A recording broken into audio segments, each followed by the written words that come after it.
after 5:30 on Wednesday, July 23rd. Welcome inside the channel. I'm bobtrosset. As always, this is where I bring you Baltimore sports and beyond. It's brought to you by my friends at Primary Residential Mortgage. Glad to be more consistent in this late afternoon window now that training camp is underway. And my, oh my, being that it is, and press conferences have been plentiful. We have a lot to discuss, including how Lamar Jackson began with a bang. Jair Alexander has impressed.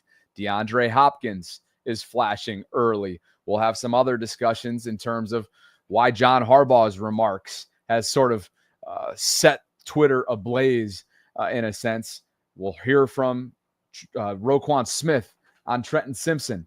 We'll hear about Lamar on sort of teasing this no limits phase of the 2025 offense that he feels like could absolutely be there. Dan Orlovsky will talk about the Ravens roster. There's a lot to get to, including what you see right now in the show notes and also a pinned comment in the live chat. Just know that if you click on the link that's included there and you go over to Instagram at PRMI Mid-Atlantic, you'll be eligible, if you follow the instructions, for a $100 giveaway to Baltimore's team store. That's courtesy of Fanatics and Primary Residential Mortgage. Let's begin here. Let's begin with those John Harbaugh comments from earlier this week. It was made on the Lounge podcast, the Ravens official team show, and he had this to say about the Super Bowl or bust, do or die narrative that's so often been attached to his team. Garbage about do or die, or about more about like bust, Super Bowl or bust, all that kind of stuff. It's just so phony. I mean, anybody that says something like that has never actually accomplished anything, because they understand it's about process and it's about who you become. You want to win a championship, you got to become a champion. You got to be a champion. You got to do the things that champions do. And then you go in there and fight and you let the chips fly and see if you can win it. And that's what we've been doing. Our guys have been doing that at a championship level. We haven't won the championship yet. Okay? Is that going to be in our future? Who knows? No one knows the future. We're not given to know the future. Read your Bible, But we are given to take care of the day and today and what the moment, and be in the moment, and to take care of one another, have each other's back, share a vision, share an understanding, fight as hard as you can, for that vision, that understanding, for that brotherhood, for one another, and then let the chips fly. And that's what our guys are going to do. So that was a snippet from his recent sit down with the Lounge podcast. As you can see, Super Bowl or bust, taking issue with it. Sarah and I covered this extensively during today's live stream, but just in case you missed the noon hour, he eviscerated that Super Bowl or bust narrative, right? And it has followed his team for a while now. It's not just for his team. It's followed many teams for years. But he took direct aim. Quote, all this garbage.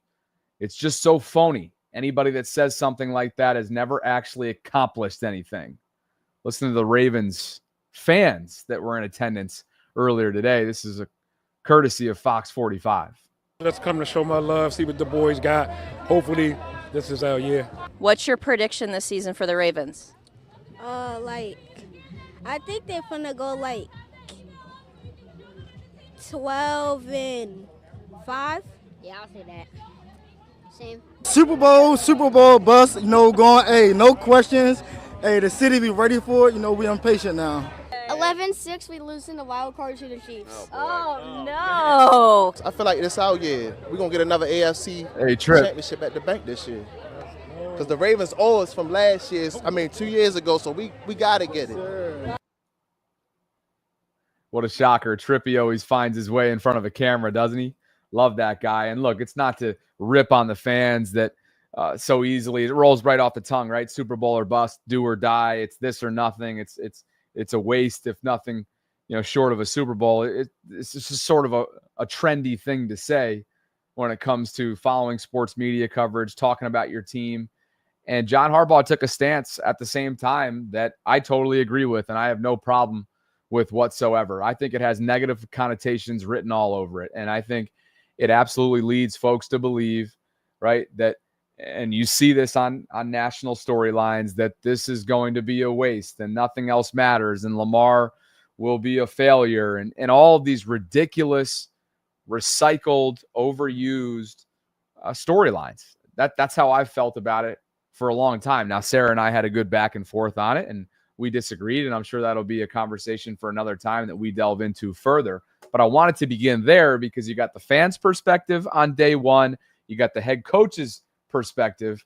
What about Lamar Jackson? Well, he had a lot to say as he took the podium earlier, as did Roquan Smith.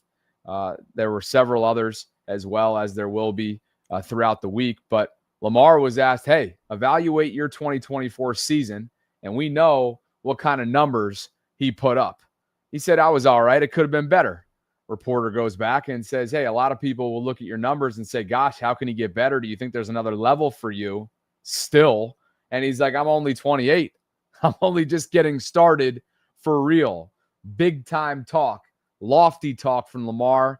Look, I said it earlier on the vault. I'll say it again. I think we may have seen the statistical peak for Lamar Jackson, but that does not mean we have seen the greatness peak, and I'm a believer in that. I know he's a believer in the way this roster is constructed. I believe our offense has no limits because we got guys that can play any position. You know, like you just said, like Zay going to slide, got D-Hop outside, Bait outside. Man, it's no roof. You know, the ceiling's unlimited, you know, for our guys. And I really don't want to get our offense away. You pretty much just put Zay on the spot, put me on the spot. We're going to keep it under the radar until teams got to see us. No limits, huh? Talking big. Why wouldn't you after what you put on tape last year and what you have returning? Nearly every starter is back in Baltimore. They got depth at most positions, and they've improved at most positions or stayed the same at the very least around the clock. Lamar was asked if 2025 might be the year to finally win the Super Bowl, and Sarah transcribed this, quote, to be honest, I'm really not trying to think that far because every time we have those discussions, we get to the playoffs, but we don't punch in.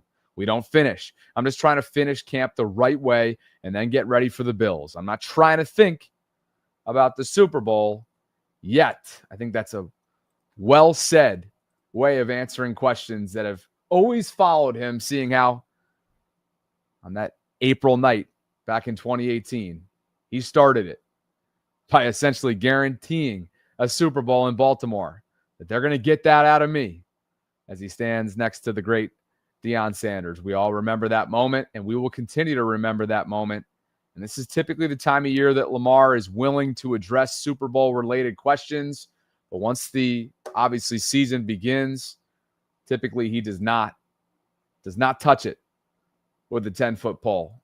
But, man, again, there's many reasons why I kind of feel like the statistical peak may have been reached. Yes, he has earned the right to have a certain level of unwavering confidence and optimism about him because he continues to just prove everybody wrong along the way.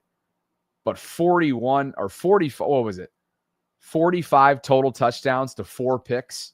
Absurd. How about the passing grade according to PFF versus cover 3? 91.3. He was first. Passing grade versus, I can't even see it because it's so, cover 6, 92.5. First. It really didn't matter what you deployed against this guy. He had an answer time and time again. Todd Monken deserves credit for that. His supporting cast deserves credit for that. Lamar himself deserves credit for that. And speaking of supporting cast, there's a new player. You already know he's garnering a ton of attention around Baltimore. Year one with the Ravens, it's DeAndre Hopkins. No other active player has more receiving yards throughout his career than D-Hop. And Lamar talked a little bit about what he's getting in the veteran. He said, quote, for one, D-Hop is a pro, all-pro, Hall of Famer, one of the greatest in the league ever. So him being a new addition is going to make my job a lot easier. And me being older, being in the league 8 years now, I know everything like the back of my hand. I know what I'm seeing out there coverage-wise. And he's just getting with me now. It's going to be bread and butter when the time comes. But for right now, we're just grinding. And he's not the only new dude that's hanging around one winning drive. There's number 23, Jair Alexander. Trenton Simpson is number 32, by the way, if you've been paying attention. DeAndre, of course, wearing number 10. We'll get the practice notes from the beat community that I have compiled coming up a little bit later on in the show. But here they are. It ain't the rookie and the vet. It's the vet times 2, D-Hop and Jair. How much more do they have left in the tank? They're both ring chasing, both on very modest team-friendly type of short-term deals. And both these guys are still trying to prove it. I don't know about to themselves, but perhaps proving it to the league that they still have more left to give. What an image and what an opportunity for both of these guys. In Jair's case, to resurrect his career, potentially have another way of cashing in the next year or so. Perhaps if it's in Baltimore, great. If it's elsewhere, great. Well, if he puts forth a great season, he might price himself out of Baltimore given what they have in store moving forward in the secondary. But both of these players, not a lot of risk came with bringing them in, and a whole lot of reward, you would think, as a ceiling could potentially come as a result of the Ravens taking a chance on acquiring both of these players.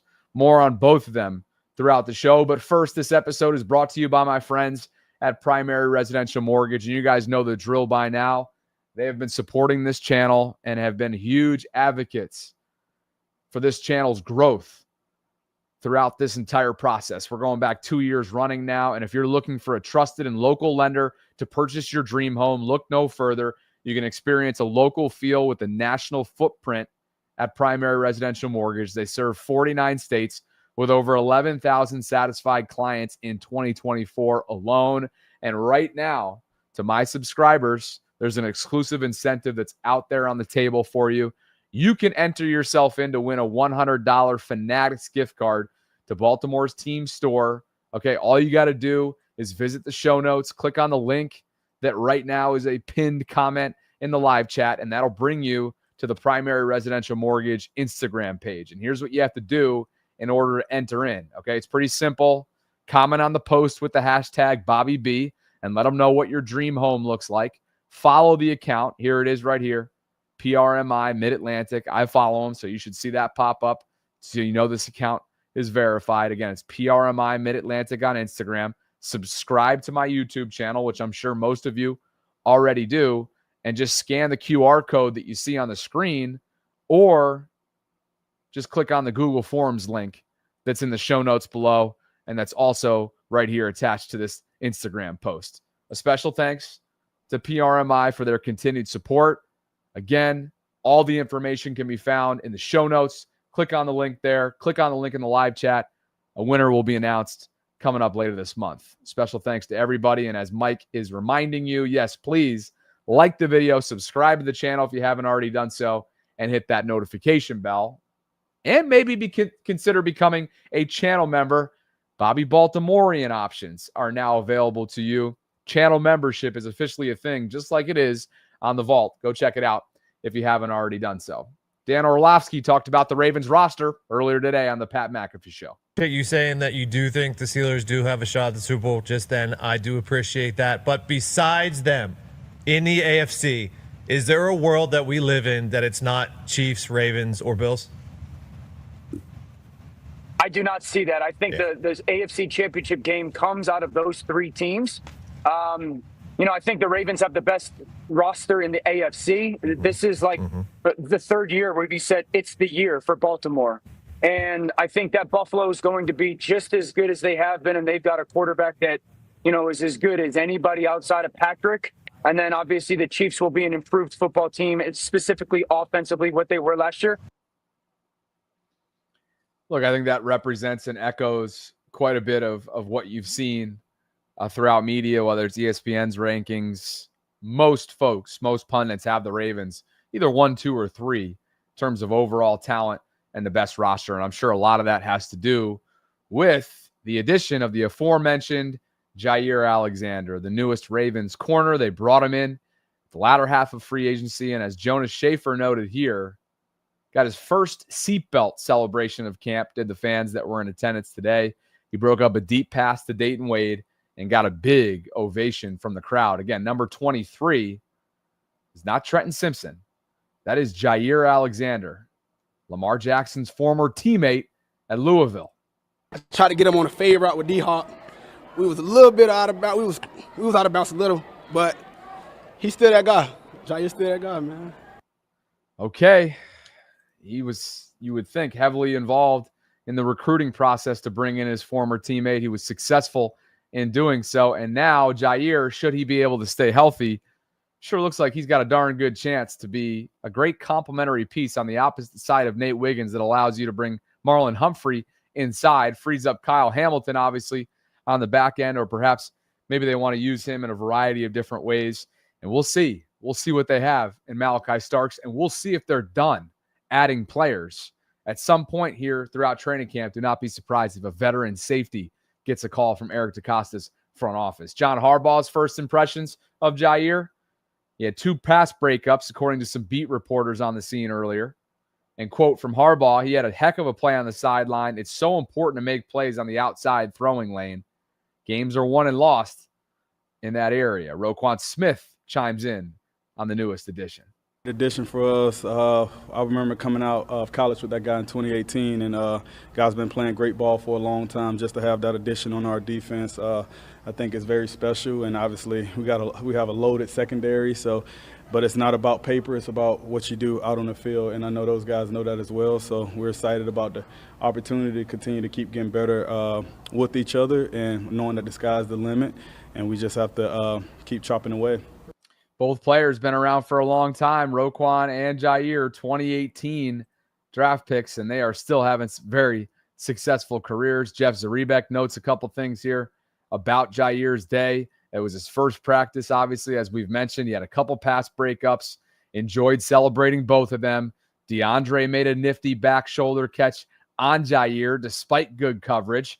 The ref may have ruled him out. And then how about this at the end? From one vet to another, Jair bowed toward Hopkins to express his respect. That's the kind of stuff that I think Ravens fans love at this point, being that, yeah, they're on the back nine of their careers perhaps, or perhaps Jair, he's still young, man. He might have a resurgence in him. But for DeAndre, you get the sense this could be it the next couple of years for him. And obviously, he wants to win. And that was a big reason as to why he chose Baltimore as his destination. Lamar obviously had a big part in that as well. You see here, again, just to reiterate, talking Jair, did Lamar. I tried him out there today. I tried him on a fade route to D-Hop. He was a little out of bounds. A little. He's still that guy. Jair is still that guy. Won't we know awfully soon? One of the many storylines that we'll be following throughout training camp. And another one, of course, is what's this defense looking like? Ardarius Washington, of course, has been placed. Obviously,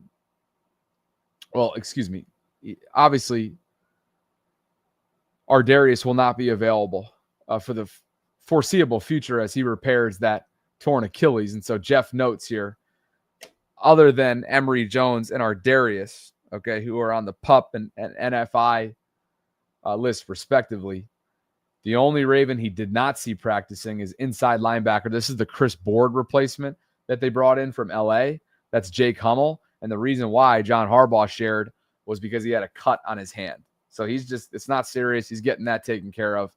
So Jake Hummel, not a great look at him so far because he wasn't all that present throughout the offseason process as well, whether it be OTAs or mandatory minicamp. He did participate in several of them, but I believe he had a childbirth with his wife and a number of other things. So that'll be important for special teams. He's supposed to be your ace, as he was for the Rams.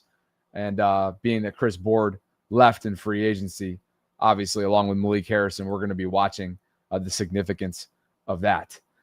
Roquan Smith found this to be interesting, and Sarah pulled this into our quick hits earlier today. And Roquan's still coming off an all-pro caliber season, but obviously there were some times, especially early on, where you kind of wondered, like, what's going on? Is it conditioning? Is it trying to overcompensate? Is it Trenton Simpson as his running mate? You name it. And I thought Roquan gave some interesting thoughts here to Brian Wacker of the Baltimore Sun. He said, coming into the year, meaning 2024, I was banged up early. He was not specific about lingering injuries that later led to a hamstring. Okay. So clearly it was lower body, you would think. Then he went on to say some of that was just needing to be in better shape, then just focus on doing my job and not doing anything more or anything less. You start to speculate on what he might mean by that. I think he was trying to overcompensate, as we've discussed throughout this offseason, for Trenton Simpson and some of the lag that came and some of the drag, I should say, with Trenton sipping from the fire hose and what was really a rookie season for him, having sat for the most part, aside from special teams, when Patrick Queens was here the year prior as Rowe's running mate. And then, of course, maybe there was some conditioning or lack thereof that Roquan needed to take care of. And by all accounts, he has taken care of it, because looking at him during his press conference, he looks fit, he looks cut, he looks ready, he looks refreshed. And here he is talking about his potential starting running mate in Trenton Simpson. It was awesome just being with him.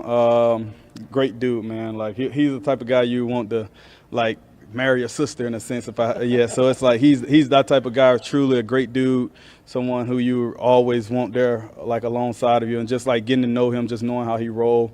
He's like one of those dudes. You're like, man, what a special guy. And that's just like off the field and on the field. Obviously, he's a special talent. Like last year was like a rookie year for him, because obviously he didn't play the first year with PQ being here and stuff. So I just think the step that he's going to take this upcoming season, I'm very excited to actually see it, and I'm excited for him to show everyone as well, because he got a lot of potential, and it's just awesome being able to just break bread with him.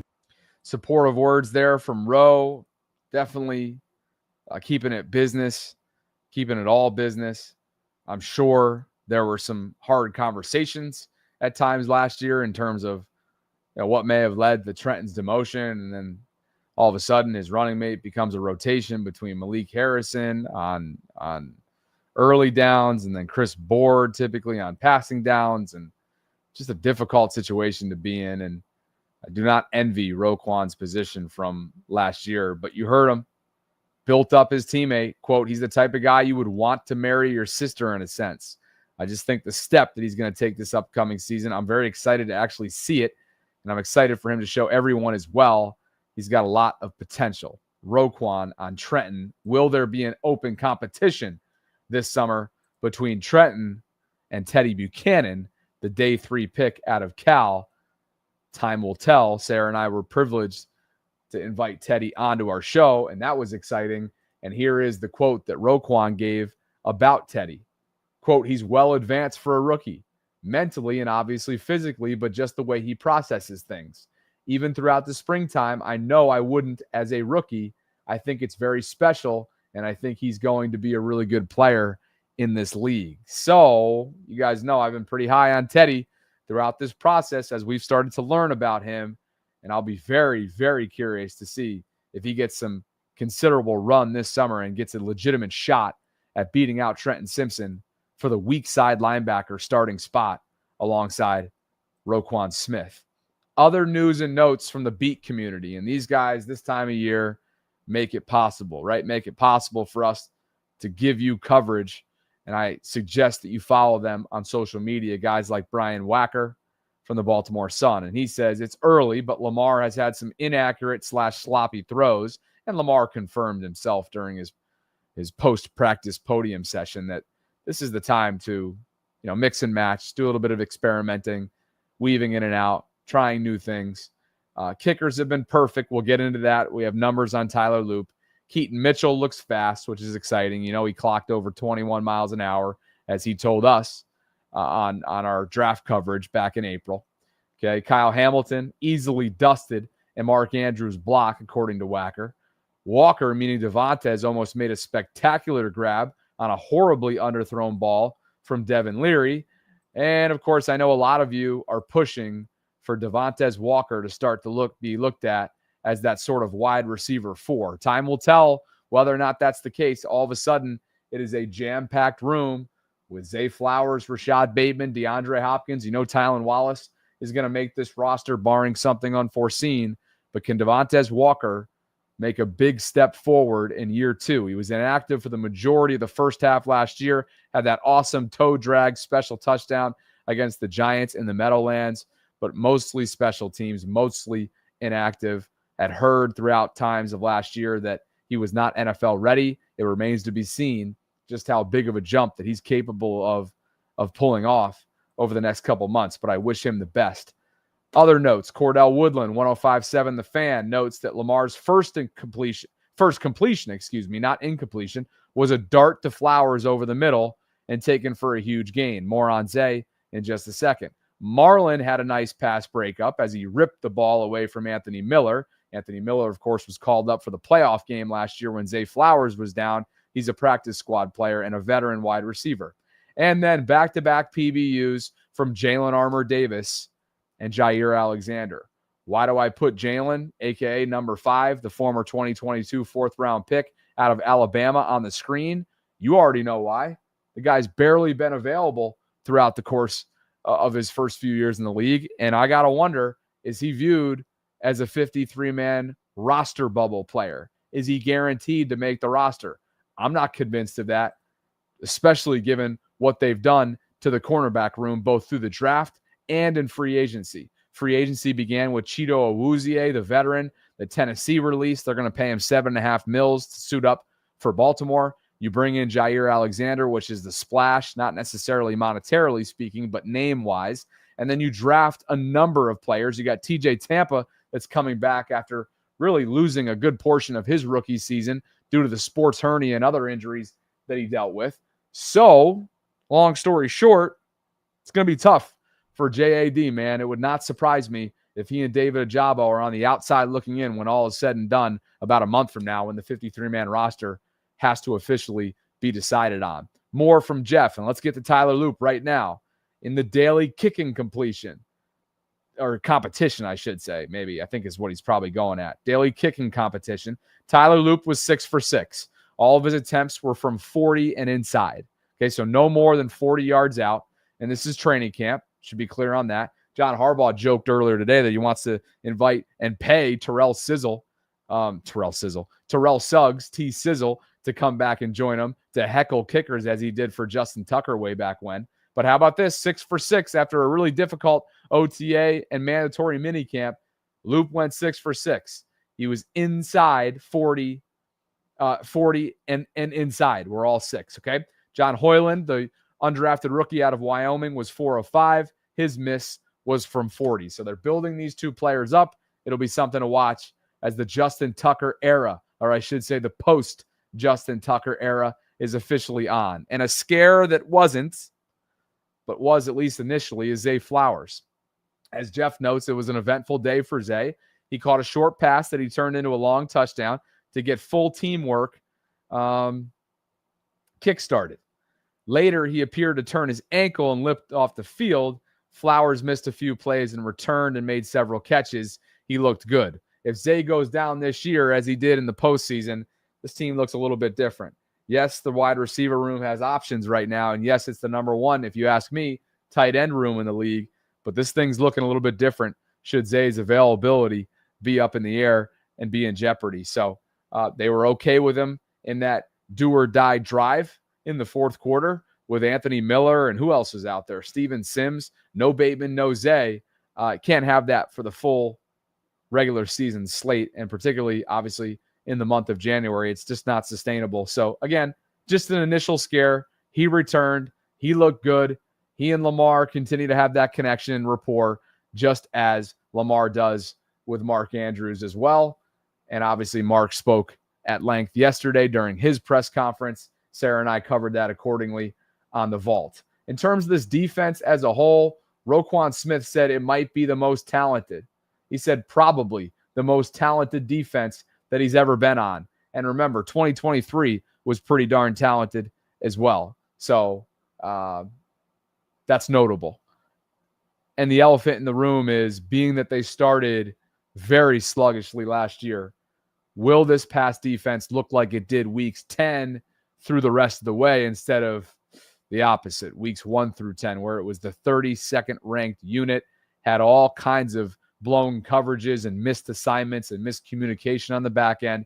Marcus Williams is out. Malachi Starks is in.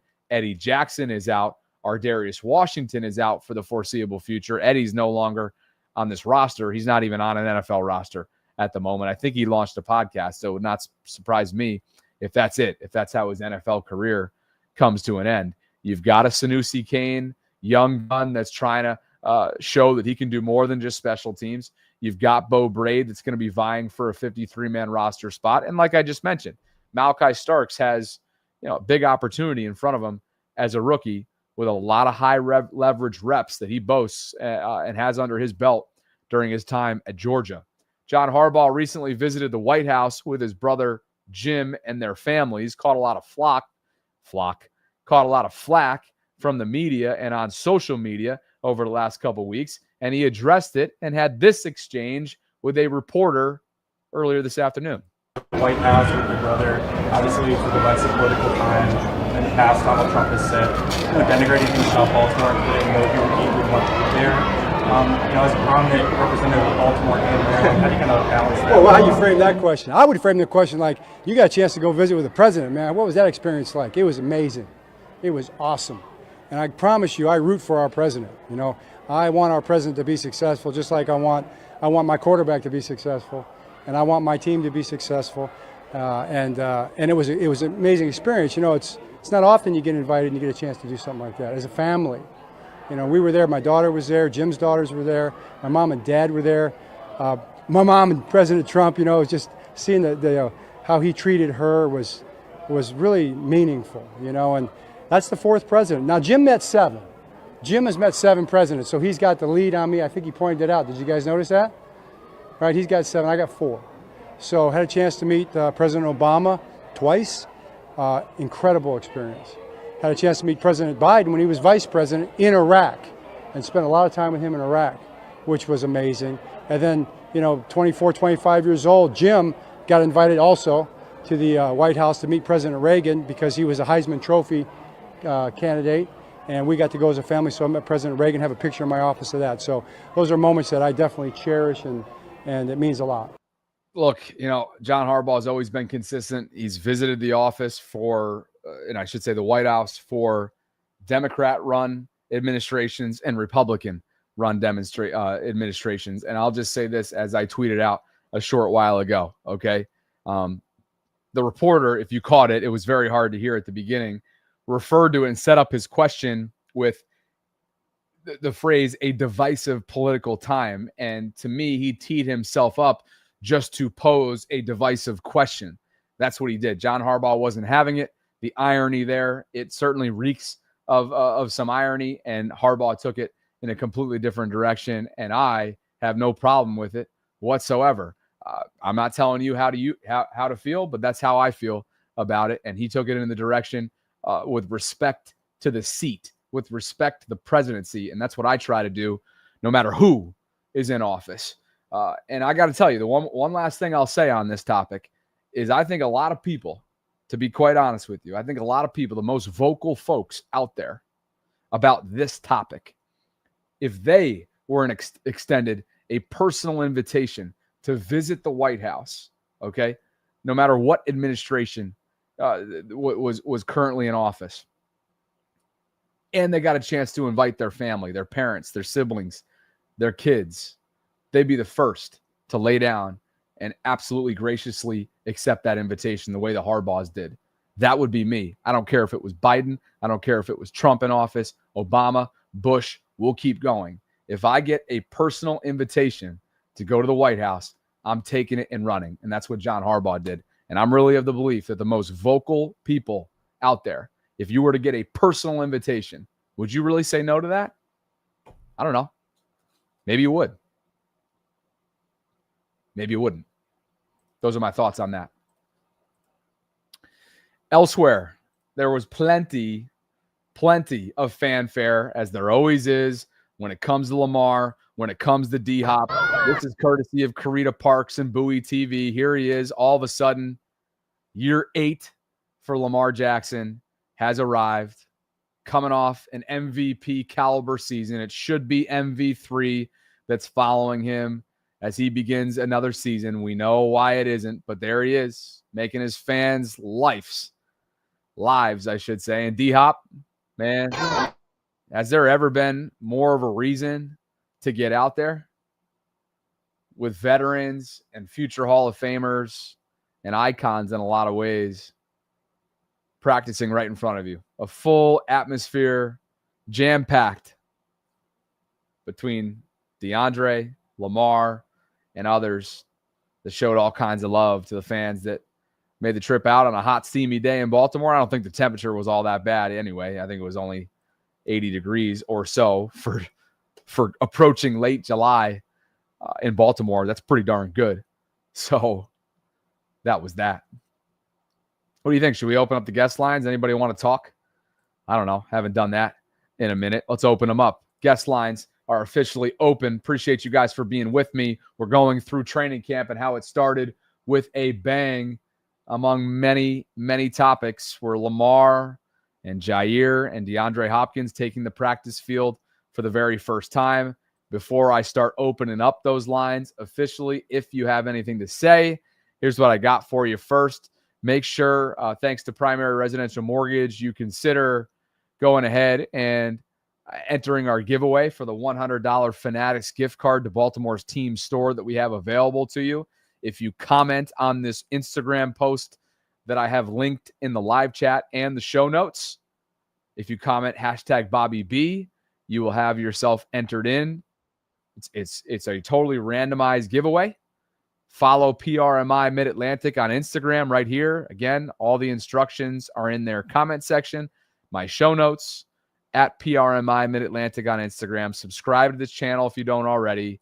And then while you're at it, so they can contact you in order to actually redeem and receive, if you end up winning this thing, go ahead and fill out this Google form right here. That is literally it. It is that simple. We keep doing these $100 Fanatics gift card giveaways.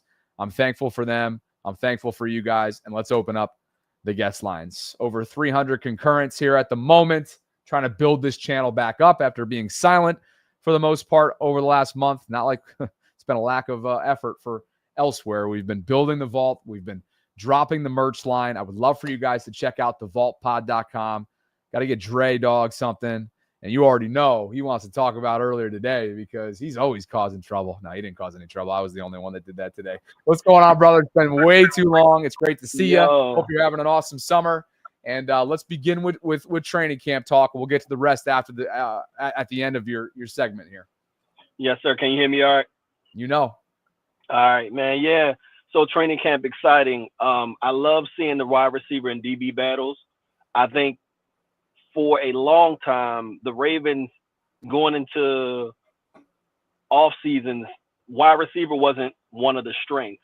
Y'all know how I feel about Bateman, so I ain't gonna get into him too much. I just want him to stack another year before I start deeming him the greatest ever. But but yeah, I'm excited to see that because I think in crucial moments, those two groups are going to be what this team leans on. Of course, we want the pass rushers to be who they are, get to the quarterback.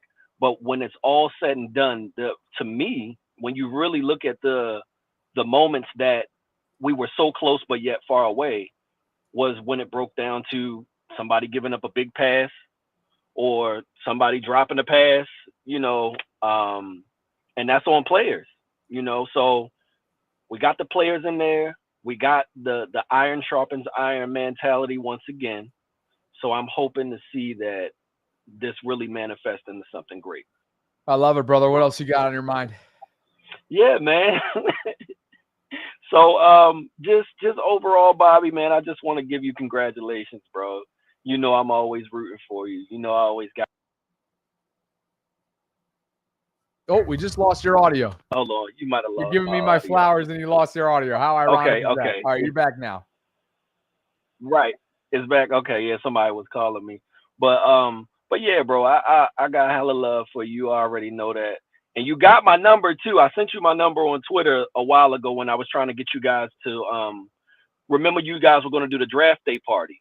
And I had a contact at High Tops, and I was going to and I think I shot you the contact information, but my number's on. If you go on X, I put my number in there for you.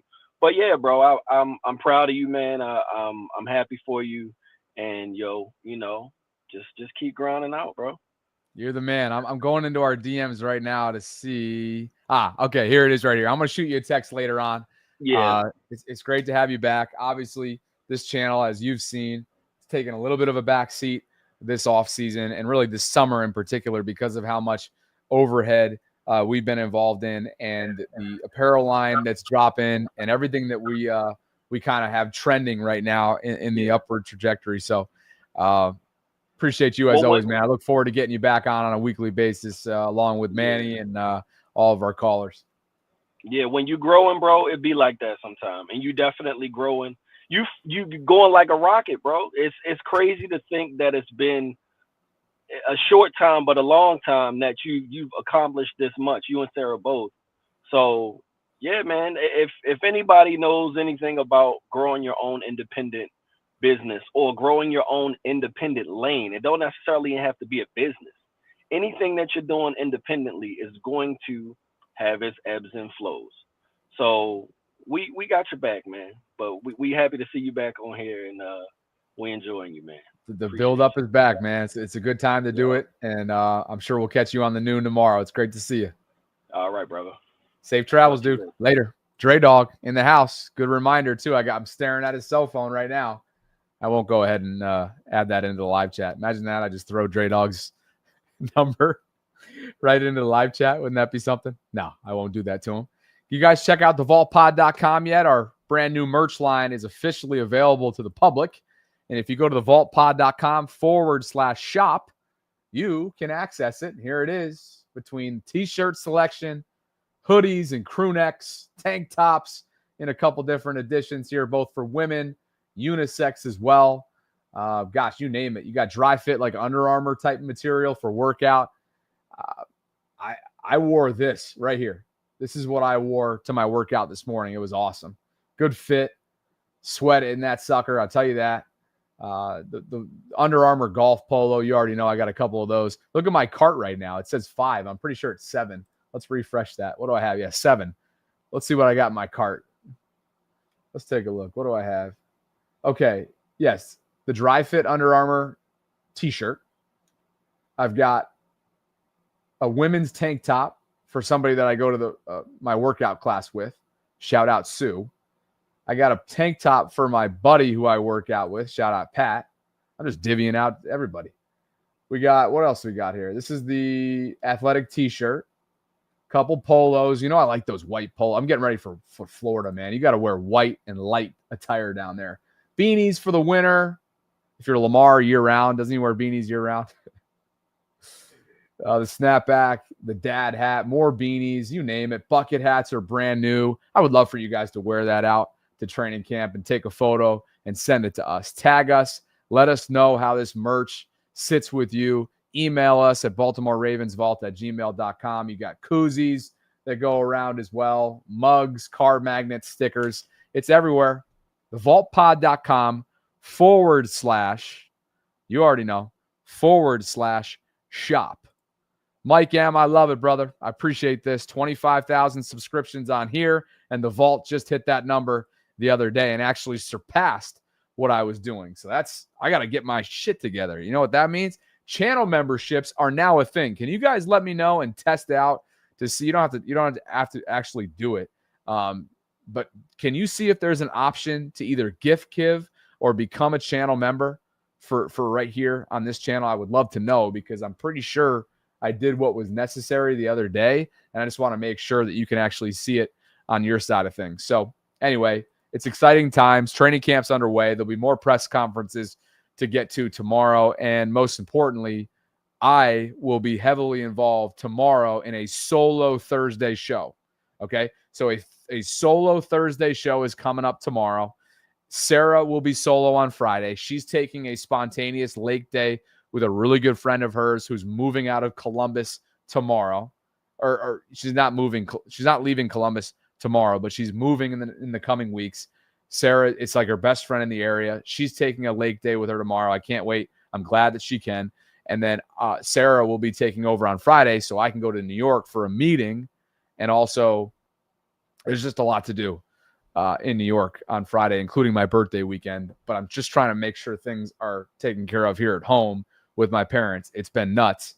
So anyway, appreciate you guys as always. If you could please like the video, subscribe to the channel if you haven't already done so, hit that notification bell, and join me as we continue to provide live content right here. Thanks, guys. We'll continue to do it. I probably won't have a chance to go live on this channel on Thursday, and I probably won't have a chance to do it really until next Monday. So it'll be the Vault the rest of the way. You'll probably get a full week from me coming up next week. Life's just been so freaking hectic. So I appreciate your patience. Thank you so much. And I will catch you tomorrow in solo form at 12 noon Eastern. Talk to you then, guys. Later.